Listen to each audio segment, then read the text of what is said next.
What is Café Mocha? Experts, celebrities. Hey, this is John Legend. Yours truly, Idris Elba. This is Fantasia. I am Ian Levanson. Hey everybody, it's your girl Tamar Braxton. Music and features from a woman's perspective. Intriguing conversation. The Swag Award. Espresso. The MC Light Mix.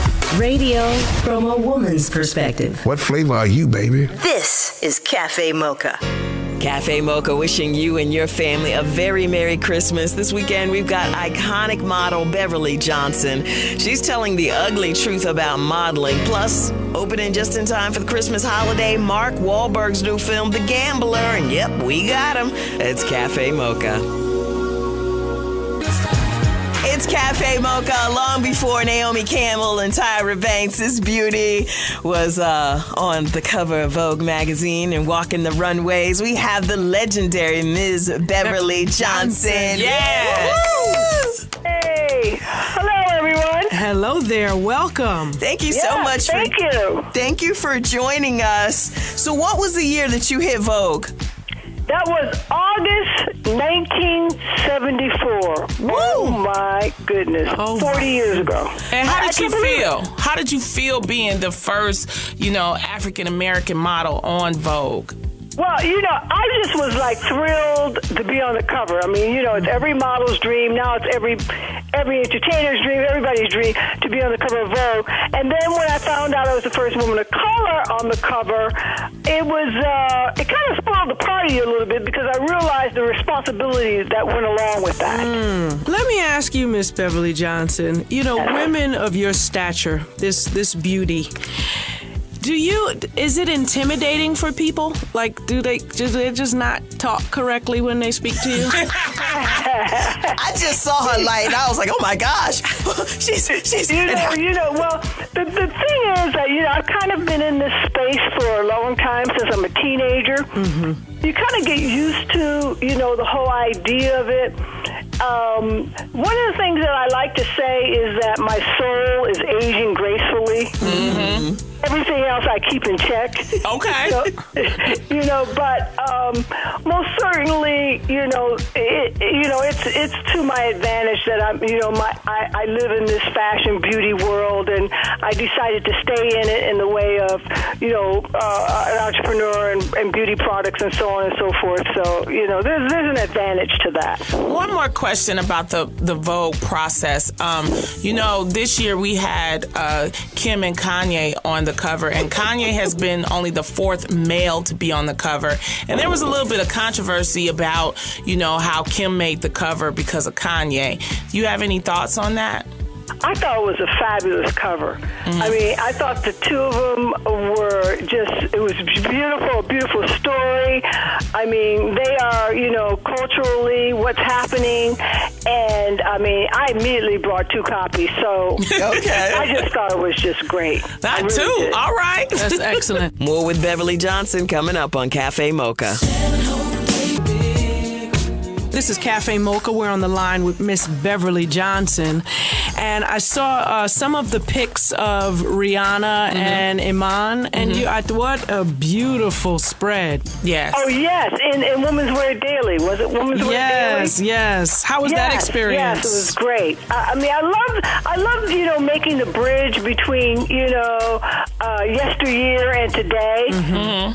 I think it's really important because, I stood on somebody's shoulders. My predecessor was Naomi Sims, and I can go back to Helen Williams, and then also the other beauty icons of yesteryear, Lena Horne and, Dorothy Dandridge. So that it's always great to, make sure that we recognize those that came before us, as well as, all these wonderful women that are out there in the moment today. Yes, connecting the dots. We are talking to Beverly Johnson. I want to talk about the unrealistic expectations placed on models and now actresses. What was the life of a model like back then? I mean, the diet, the expectations of you physically. Well, it was different for us in a sense that we kind of evolved and in our own little world. And when people saw me and, I was like 103 to 110 pounds, they were going, well, she's a model. That's why she looks like that. Right. Mm-hmm. speak. So the women weren't like going like, oh my God, look at her. I want to be like her. You know, the guys were ignoring me. You know, they were like, oh my God, that's the model, you know, so to speak. and so, but now I think that because of the way the world works, you know, those kind of images are very damaging. Right. You know, now, you know, my granddaughter or even my daughter are because of the internet, because of, you know, this kind of imaging can happen, you know, in seconds right around the world, that, you know, there needs to be some kind of a standard, not only a standard, but some kind of acknowledgement that those images can do good or they can really be detrimental to, you know, young people coming up trying to live up to a standard that is absolutely impossible, because I am here to tell you that I starved by that weight. See? Yeah, exactly. And it's unhealthy.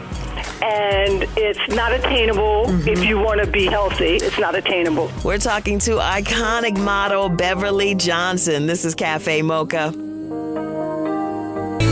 It's Café Mocha. We're on the line with Beverly Johnson, the first black model to make the cover of Vogue in 1974. Now, besides being a beautiful woman, and thank you for being on our show, The Real. You can catch it next week. You are also a businesswoman, and tell us about your latest venture. Well, I had a licensing deal with a very prominent Korean company for a line of wigs and hair extensions for the last 4 years ago, for 14 years, which was really a wonderful ride and a wonderful education in the hair business. And one of the things I've always wanted to do was to go into business for myself, so that's exactly what I've done. Right. And I have an uncompromised, presently hair extension product on the market online, and just inked my memoirs, and to be pub date is August 2015. Okay. All right. What's the hair extensions? What are they called? Beverly Johnson hair extensions? Beverly Johnson hair extensions. All right. BeverlyJohnson.com. Yes. All right. That sounds great. Congratulations. Thank you very much. Yeah, a lot of really wonderful, interesting things happening in the way of just not only licensing my name, which I do and will do with some other products, but also to really just have, you know, some skin in the game and really out there, you know, making some really amazing products, you know, for myself and for the team of people that I've put together some uncompromised products, I like to call them. I like that word, uncompromised. So what naughtiness do you have in your book of memoirs? Huh? I know you got something good in there. Oh, my goodness. I tell you, it's my life, and it's a page turner for me. Sometimes I have to say, oh, wait a minute, this is you're talking about. But I probably told too much, but, you know, I told the truth. That's Okay. right. That's Okay. right. That's all we want. Here you have it. All right, well, we'll be on the lookout for that. In the meantime, you can check out her wigs and hair extensions and uncompromised products at BeverlyJohnson.com. Thank you so much for joining us. Thank you so much, ladies. It's been fun. Thank you. God bless. you. Up next hour, he's come a long way since some Calvin Klein ads. Mark Wahlberg talks about his new movie, The Gambler, on Café Mocha. It's Café Mocha. Hope you got your eggnog going this weekend, gearing you up for Christmas. There's a lot of movies out this weekend. We've got the cast of The Gambler. The stars Mark Wahlberg and Michael K. Williams are next, along with the Light Mix. Café Mocha. I'm Angelique. If you're looking for a good grown folk movie this holiday, The Gambler is in theaters on Christmas. I'm sitting here with Mark Wahlberg. And, you know, you don't have to get past the trailer to know that your character, Jim, is crazy. This guy is borrowing money from a man who threatened to kill his entire bloodline if he didn't pay it back. Now, have you ever been so addicted to something or someone you risk your whole life for it? Well, at various stages of my life, there have been probably many different things, but the most important thing now is I'm a very overprotective father and husband. So there's anything I would do to protect my family or anybody else who couldn't protect themselves for that matter. Oh, I like that. So this guy is totally different than Mark Wahlberg. I mean, he grew up rich. He's an educator. In what ways do you identify with him? I love the fact that I'm getting to play something different and unexpected. And then, his desire to lose all of that stuff in pursuit of the truth and what's real to him, and if he can't achieve those things, then he's not willing to live. He doesn't want to live a lie anymore. I don't know if I could necessarily really identify with it, but I was inspired by it. Okay. Very nice. Okay, so let me ask you this. Jessica Lange, I love what she's doing with this next leg of her career. What was it like working with her? Well, she's spectacular. First and foremost, she's my wife's favorite actress of all time. Okay. So my wife doesn't come and visit the set that often, but she wants to come and meet Miss Lange. And she's just brilliant. John Goodman, everybody, George Kennedy, everybody who's in the movie really comes with their A game. Right. And so when you're working with talented people like that, it always raises your level. And so, thankfully, Bill Monahan wrote all these really rich characters that attracted talent like that. Does the losing of the weight guarantee that you're getting an Oscar? No. No, you're not even thinking Oscar? No, and I don't even I try not to mention the weight gain because it's kind of like such an old story now. It's just what was required of me, so I was willing to do that. My goal originally was not to try to lose weight. Right. I was hoping to go the other way and eat a lot and gain weight. Right. But, that's what Rupert had envisioned the character looking like, so I was willing to go there. But, no, I think the big challenge for me was being believable as a literary professor. All right. So that was the key. I felt if I got that right, then everything else would be good. Excellent. Thank you. You can't go into a movie thinking that. That's because for me, the most important thing is that as many people see the movie as possible, and then the studio will continue to take risks making movies like this, that are more character driven and adult themed movies as opposed to the big giant tentpole effects movies. Oh, I totally agree with that. Mark Wahlberg doing something new and different for everybody sick of sequels like me. The Gambler is in theaters on Christmas. On the way, we loved him in The Wire and Boardwalk Empire. Michael K. Williams is next on Café Mocha. What's being talked about on the street, online, and sister to sister? It's Did Y'all See? On Café Mocha. So, did y'all see Chris and Carucci were involved in yet another breakup, but this time it was super messy. Not only did he get on stage and was like, F that B, he also was like, you were in a threesome, so I don't know why you mad now. When I was in jail, you didn't come to visit me but one time. So I think he is just really dogging her out. And I don't know, I wouldn't be surprised if they got back together again, but at this point, it's like, girl, this man is embarrassing the mess out of you. You need to be done. Not only is he embarrassing you, he's emotionally abusing you. And I don't want to go there, but I mean, he has a history of domestic violence. So when, are the hurtful words going to become punches? She needs to just keep it moving. And a lot of people are justifying their behavior, saying that it's because of their age. But at this point, you are in your mid-20s. You know better. You are not a teenager. Get it together. But that's our perspective. Let us know what you think by logging on to youtube.com/Madame Noir. That was Did Y'all See? With the ladies of Madame Noir on Café Mocha. For more, check out CaféMochaRadio.com. This is Café Mocha, and 'tis the season for great movies. The Gambler is out on Christmas. We've got the cast. Now, this guy we know and love as Omar from The Wire, Chalky White from Boardwalk Empire. In The Gambler, he plays a loan sharking thug named Neville. I'm talking to Michael K. Williams. So, on the surface, Mark Wahlberg's character Jim is just another dude that you lent money to, business as usual. But you seem to have a fascination with him. Can you tell me about it? Yeah, Neville, he's definitely business minded, and he wants his money, but he sees something in Jim that reminds him of himself. Jim is not just the typical chronic gambler addict in that sense of the word. He sees Mark searching for something to get out of his existence, out of his mundane life, whatever people might they say the grass is always greener, right?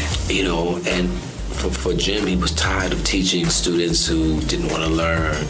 He was tired of, writing books that would be reviewed by people he didn't respect, for whatever. Neville was tired of seeing the same old BS, people, trying to run game on him, I'll get your money, these, typical, excuses for not having his money. And they had something in common. It was a cat and mouse relationship, and he saw that Jim wanted more out of life, and Neville did too. He's ready to change his life. He wanted to own an avocado farm. Okay.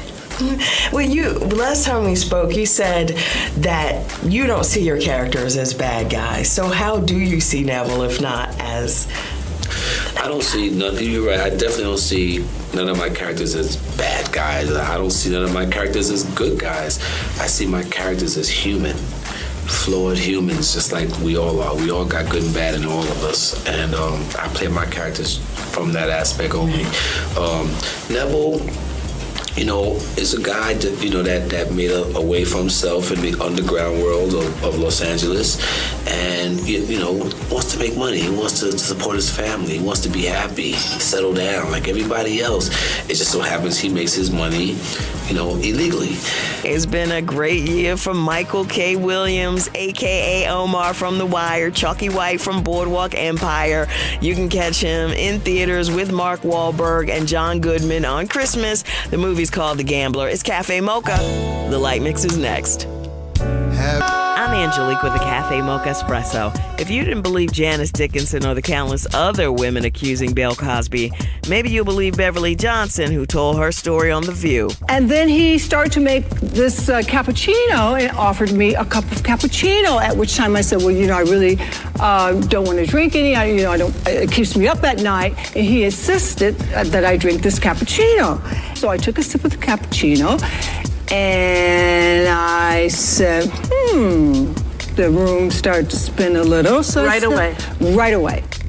And then I took another sip, and at that moment, I knew I had been drugged. If you're in the mood for a little family entertainment for Christmas, Annie is in theaters now, starring Jamie Foxx. I always say the very, very rich person and the very poor person can sometimes be the same person, because of the extremes.